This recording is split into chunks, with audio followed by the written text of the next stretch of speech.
What up, everybody? Welcome back once again to the Real Nerdy Review. It's your boy Otis, and I'm back with another review. I'm gonna try and keep this sweet and simple and short and to the point. I stayed up last night late to finish watching Halloween Ends, and I'm gonna be 100% honest with y'all.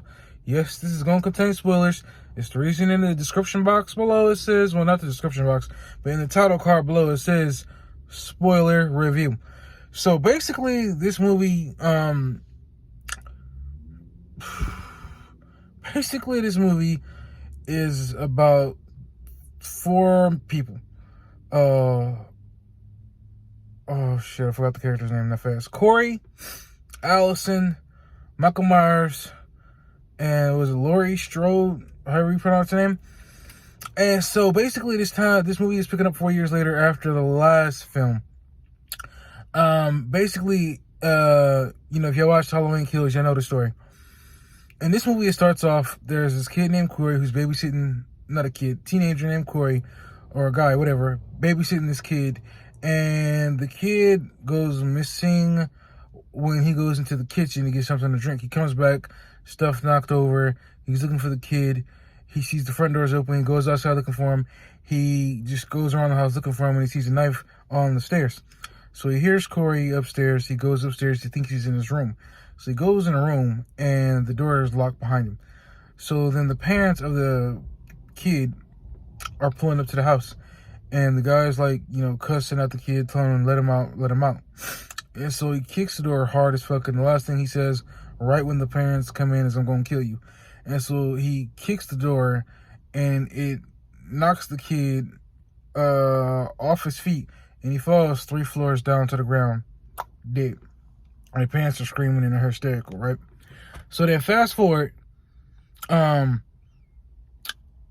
basically throughout this whole fucking film, or at least 40 minutes of the film, we pretty much are with Corey, Laurie Strode, and her daughter Allison.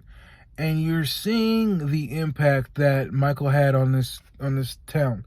Everybody is reeling from pretty much Michael Myers, the Michael Myers effect.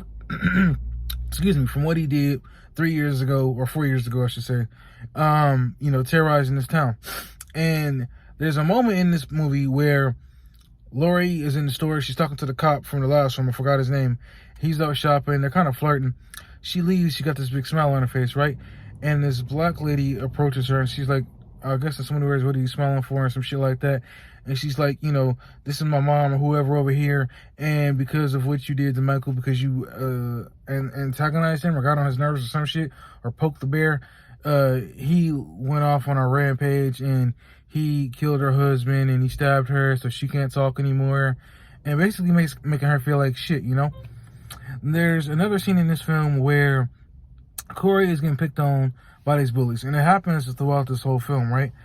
And they push him, or they bully him, and they push him off a ledge on a bridge, and he gets snatched up by Michael Myers, except you don't see Michael.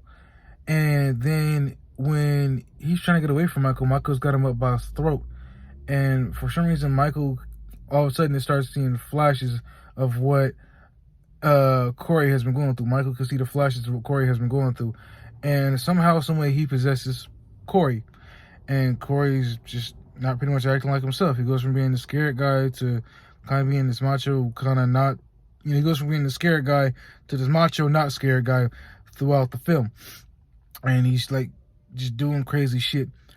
And so my big thing about this film is it's 40 minutes into this movie before they finally show Michael fucking Myers. That was my biggest thing. If you did not know this was a Michael Myers film, if they didn't say anything about Michael fucking Myers from the first time this movie came on, all up until like maybe 39 minutes, you would not have known this was a Michael Myers film.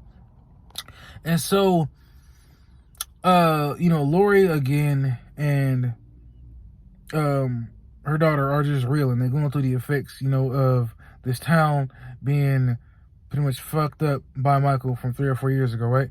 And so, Allison is trying to develop a relationship with Corey, but before he goes crazy, and even afterwards. And, everything's cool until they go out, and she's hanging out with him at this bar and they're dancing, having a good time. And then the mom of the dead child, who's friends with her, sees him and she flips out, and then he leaves. He loses it, and then, you know, that's when he gets bullied and thrown off the bridge and snatched up by Michael. And so the movie pretty much spends the whole time bouncing back and forth between these three different characters. The kills in this movie are not good. Michael Myers is barely in this fucking movie. He's not really in this movie as much as you would think. He's barely in this fucking movie, and it's really kind of sad and depressing. Hold on, y'all. He's not really in this movie as much as you would think, and it just makes it kind of not interesting. Corey is basically the big bad in this fucking film. You know, he's Michael Myers in this film, and you know, it's like he's basically doing Michael Myers' dirty work. I don't know if Michael Myers is like, he looks like kind of injured. You can kind of tell like he's not walking like his usual self. He's like kind of limping and shit. So I don't know if him killing people gives him strength. But when you see him and he's walking around, he's like limping and shit. And then I guess as he kills people, he kind of gets his strength back.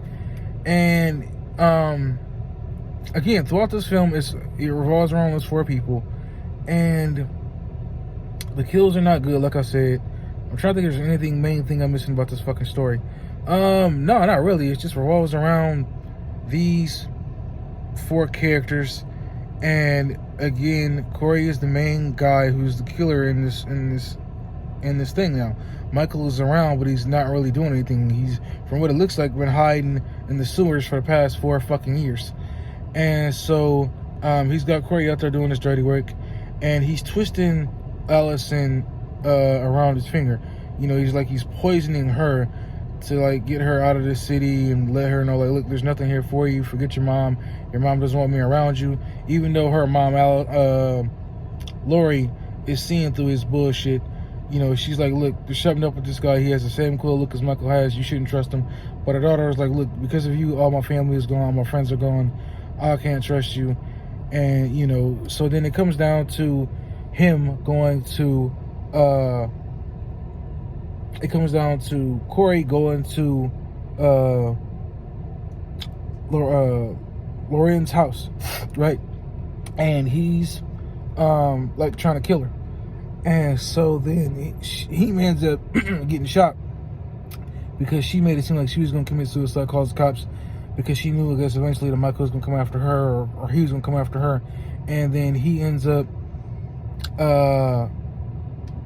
stabbing himself in the neck as soon as Allison comes home, because she stopped fucking with her mom. So when she comes in the house, she sees he got a knife in his throat, and he's like, she's like, what the fuck did you do? She's losing it. She's going crazy because she lost so many fucking people. And then so fast forward, Michael shows up, and this is the big fight scene you've seen in the commercials, trailers, stuff like that. It lasts about a good 10 minutes, and then from there, I mean, it's a pretty good fight. It's about the only good thing about this fucking film. Everything else is trash. She gets him on the table, slits both his wrists, and she slits his throat. And then, what else happens? The cops show up. A lot of the time, people show up. They 100% made sure that this motherfucker was not coming back. They take him to, I guess, like the junkyard, and she kicks him in this big ass fucking like grinder kind of thing, and it just grinds his whole body up, and he's dead, gone. So there's no coming back. There's no new fourth film, nothing like that. Which, in a small way, I mean, I was shocked, but in a small way, I wish we would have had a part 2, because honestly, this film just wasn't that good. I'm glad I did this after I got a chance to sleep on it instead of doing it last night, because it's definitely would have turned into a fucking rant. Honestly, on a scale from 1 to 10, I'm gonna give this movie a 6 out of 10. Everybody kind of goes back to living their lives. Allison decides to leave Haddonfield, or however you say it, and that's pretty much the end of the fucking movie. In case I'm missing anything, please post it down in the comment section below. But again, I'm gonna give this movie a 6 out of 10. It's not a good film. I'd rather go back and watch the last film, even the 2018 film, I believe, was when the first one came out in this trilogy. This film just wasn't a good film. It's highly focused on Corey. Michael Myers isn't really around like that. Like, I'm cool with them wanting to do something different, but the movie overall just was not good. yeah, so let me know in the comment sections what you guys think of my review. What did you guys think about the movie? Post your comments down below. I'll see you in my next video. Please like, comment, subscribe, watch my videos for as long as you possibly can. I'm trying to get my watch time hours up to at least 4,000 watch time hours. I'll see you in my next video. Peace. We out 800 subscribers.